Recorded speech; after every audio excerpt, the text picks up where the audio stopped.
Usia 8 tahun. Di Kabupaten. Dari hasil penyelidikan polisi, ternyata korban.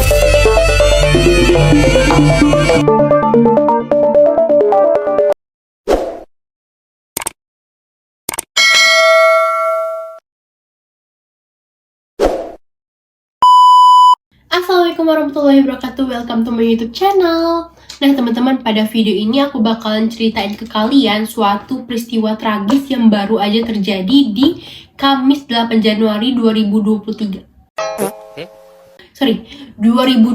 kemarin. Nah, peristiwa ini tuh sungguh kayak gak di luar nalar gitu loh, kayak bisa-bisanya gitu endingnya tuh kayak gak ketebak, dan cuman karena hal sepele gitu sampai menimbulkan korban gitu.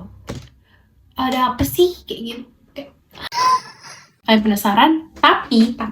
Tapi disclaimer, aku mau ngasih tahu bahwasannya ini tuh baru video pertama yang aku upload di channel ini, dan aku mohon kritik saran dari kalian apa aja yang perlu aku upgrade ke depannya supaya aku lebih semangat lagi bikin videonya, dan semoga semua cerita yang aku paparkan kali ini bisa dimengerti dan dijelaskan dengan sebaik mungkin kepada kalian. Nah, gitu aja sih. Oke, untuk tidak berlama-lama langsung aja kita masuk ke ceritanya.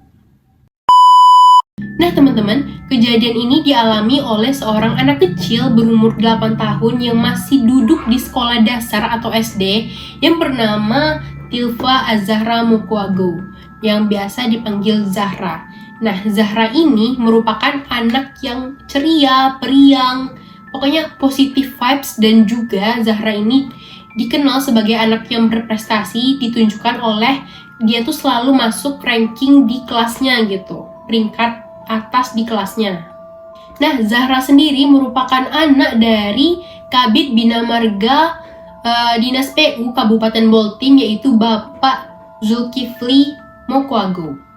Perlu diketahui bahwasannya Zahra merupakan anak satu-satunya yang dimana tentunya kedua orang tuanya memberikan perhatian lebih dan full kepada Zahra gitu. Terlihat dari ibunya yang sering memberikan Zahra perhiasan seperti kalung, gelang, dan cincin emas asli kepada anaknya tersebut. Namun yang gak kita ketahui, hal kecil itulah malah yang menyebabkan nyawa Zahra hilang atau melayang.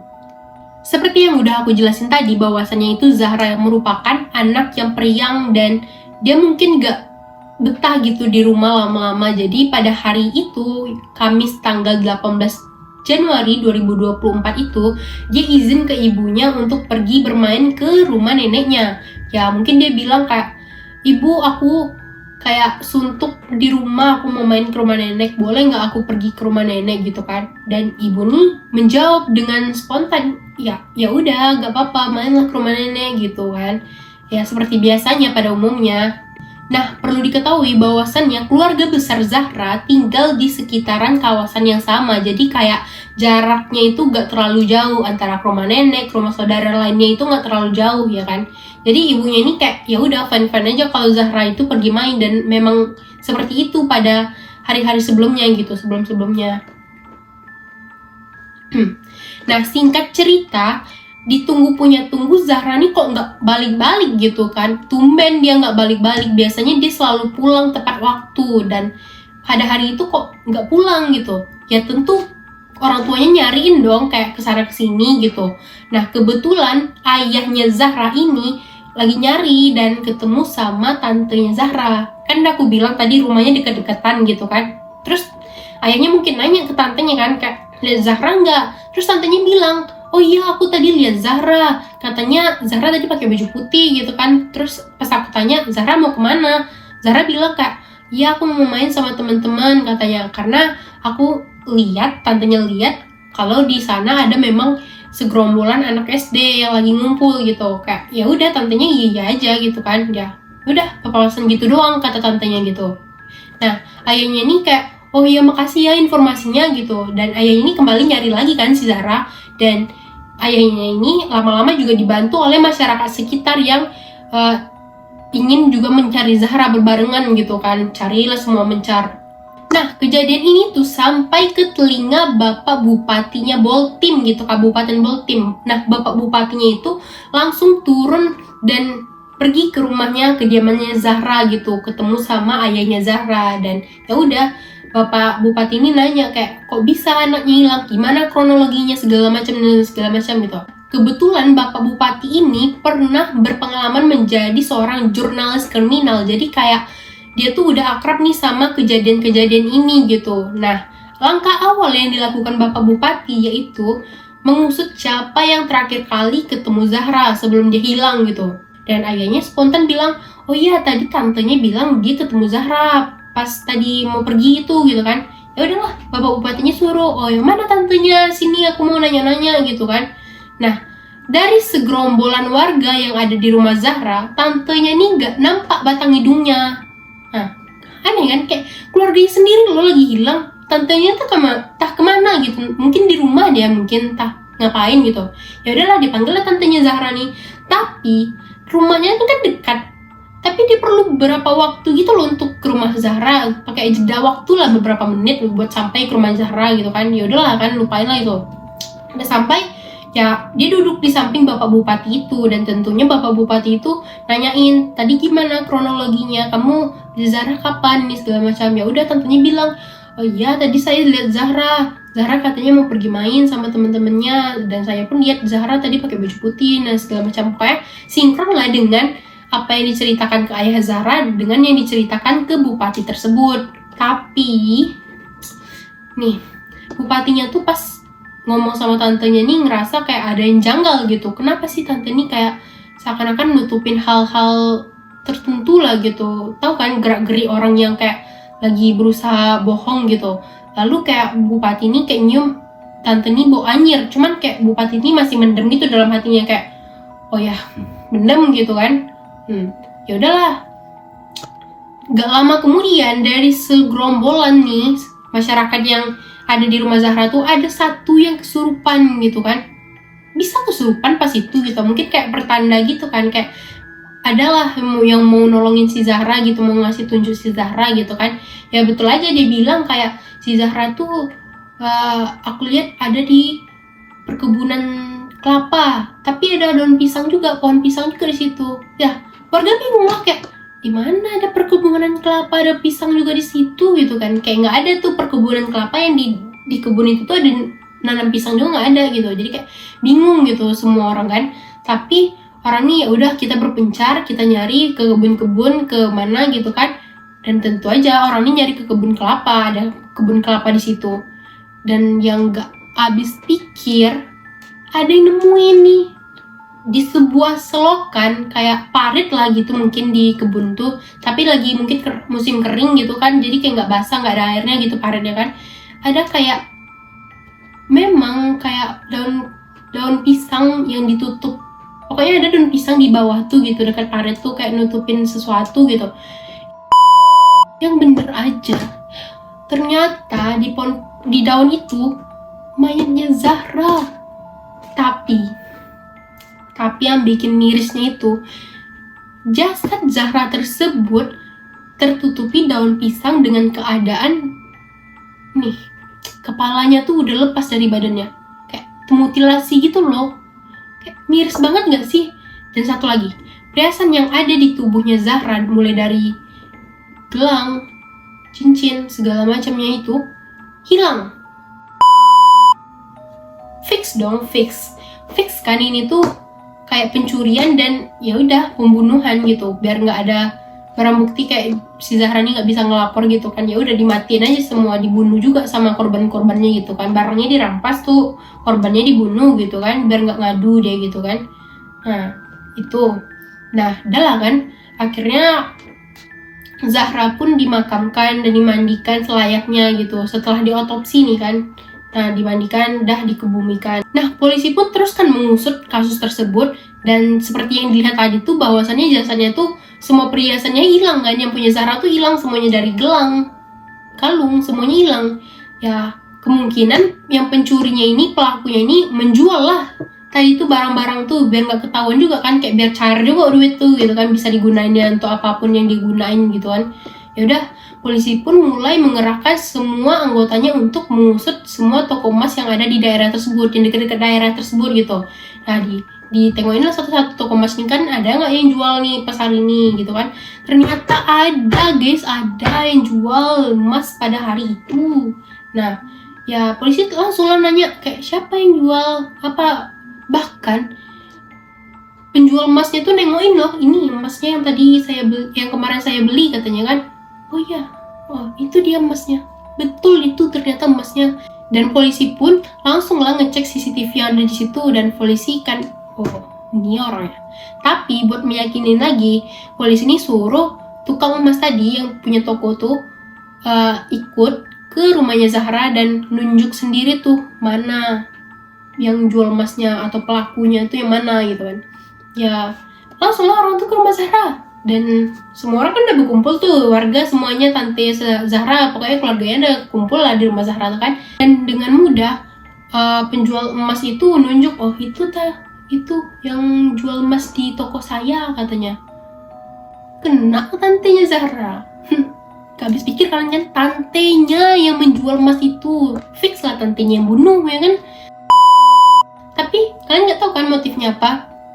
Nah, akhirnya tantenya ini kan ditahan nih kan di kantor polisi, diinterogasi segala macam. Dan dia tuh pun menceritakan lah semua kejadian yang benar yang dia lakukan tuh. Mulai dari memang waktu itu tantenya tuh ketemu Zahra gitu kan, kayak papasan gitu. Ya udah tantenya dibilang mau kemana? Ya mau itulah katanya kan, mau pergi katanya si Zahra mungkin kan. Ke rumah tante lah bentar, kayak pokoknya dibujuknya lah si Zahra ini ke rumah dia gitu kan.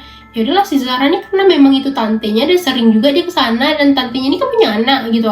Ya Zahra ini sering main sama anaknya, anak si tante ini, jadi kayak nggak ada curiga gimana gitu kan.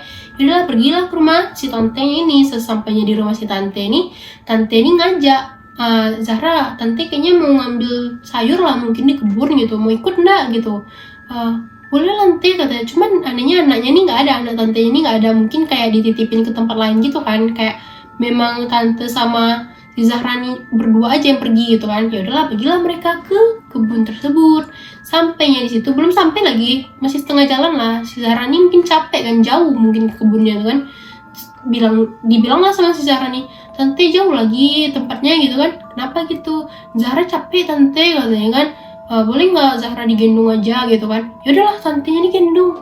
Pas digendong tuh kayak nggak ngerasa kasihan dia sama anak tuh, kayak pasti dia udah tahu si Zahra nih dari lahir lah gitu, dari kecil gitu kan. Kayak dia pun juga punya anak kecil gitu. Kayak nggak ada rasa-rasa ibunya sedikit pun, dok, kasih sayangnya sedikit pun nggak ada, dok. Terbutakan oleh duniawi itu dengan uang nggak seberapa tuh tuh kalian.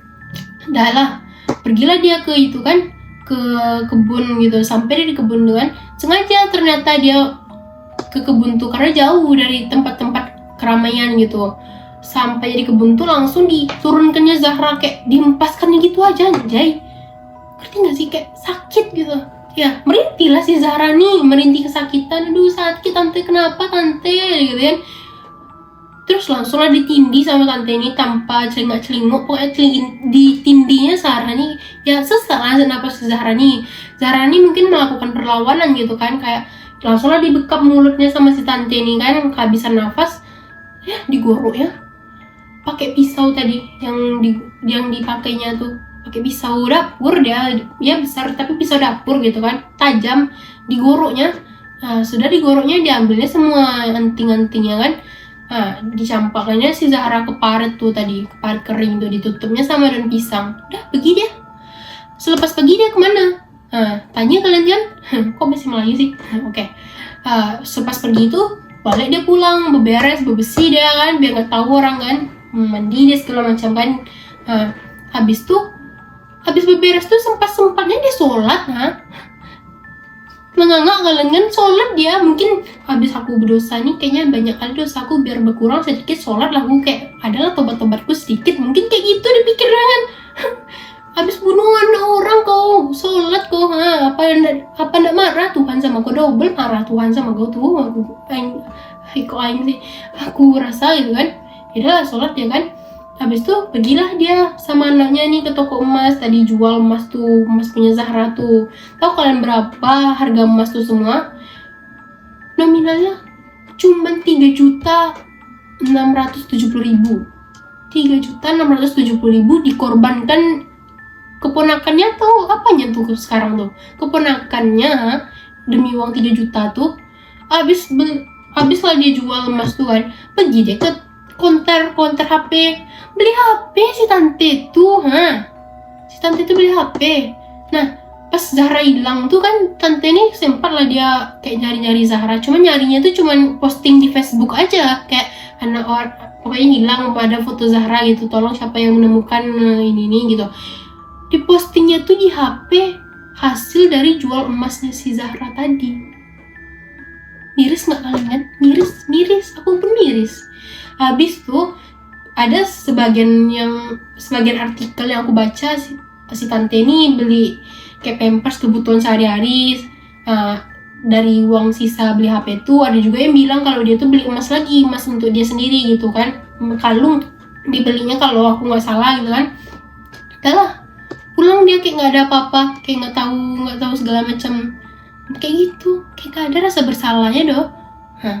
Apa heran kalian? Nah, kan betul yang diduga tadi sama Bapak Bupati itu, kalau misalnya bau anjir itu dari darah si Zahra tuh lah, mungkin dia mandi, kalau darah manusia ini entah digosok apa tuh masih terbau, mungkin tercium, nggak tahu lah kan. Nampak juga gelagatnya, kalau orang bohong tuh nampak gelagatnya. Satu orang tanya banyak nih jawabnya, kan nampak dia menutupi sesuatu di situ gitu kan. Kayak setega itu dia demi uang 3 juta tuh. Itulah, heran kalian kan? Gak nyangka kalian kan? Tuh. Dan dari cerita ini pun aku dapat sedikit kutipan sih, atau pesan, kayak ya sesayang-sayangnya kita sama anak, sama siapapun gitu, jangan terlalu berlebihan gitu kan. Kita memang nggak bermaksud untuk ria gitu kan, tapi yang kayak kita tahu mata orang nih kayak celingak-celinguk gitu, ada aja yang dijadikan bahan gosip, bahan rumpi-rumpi, apalagi kayak emak-emak gitu kan. Sedangkan kita aja yang udah dewasa gitu kan, nampak lebih sedikit aja ada kayak gitu menurut tetangga, apalagi anak kecil yang kayak itu gampangnya gitu kan. Emak-emak aja bisa dijamret, ada power of emak-emak bisa dijamret, apalagi anak kecil sekecil Zahra tuh, kalian bayangin gitu. Jadi kayak aku mohon pada orang tua, kalau misalnya sayang sama anak kan, kasih sayang bisa ditunjukkan dengan berbagai cara gitu, jangan ngasih yang berlebihan gitu.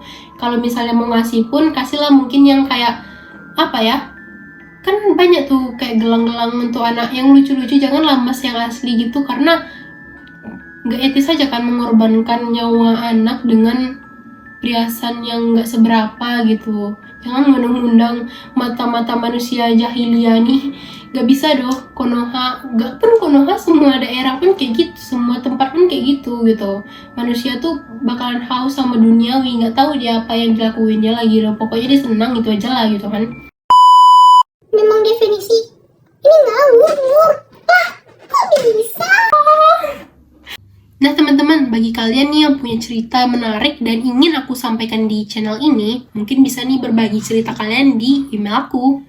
Kalian bisa kirim semua cerita kalian di email aku ini, dan aku bakalan liatin semua cerita kalian dan baca. Aku bakalan sampai lagi ke teman-teman sekalian, dan kita bakalan sama-sama ngulik cerita kalian tersebut gitu. Kayak seru banget gak sih gitu, kita berbagi cerita dan segala bentuk mungkin orang atau segala macam yang mungkin kalian gak ingin aku sampein, nanti aku sesuaiin dengan permintaan kalian yang ada di email tersebut. Oke guys, mungkin sekian cerita dari aku di video ini. Aku harap kalian suka dengan penyampaian aku, dan aku harap kemudian harinya aku bakalan bisa ngasih cerita-cerita yang lebih menarik lagi untuk kalian semua. Oke, see you di next video. Bye!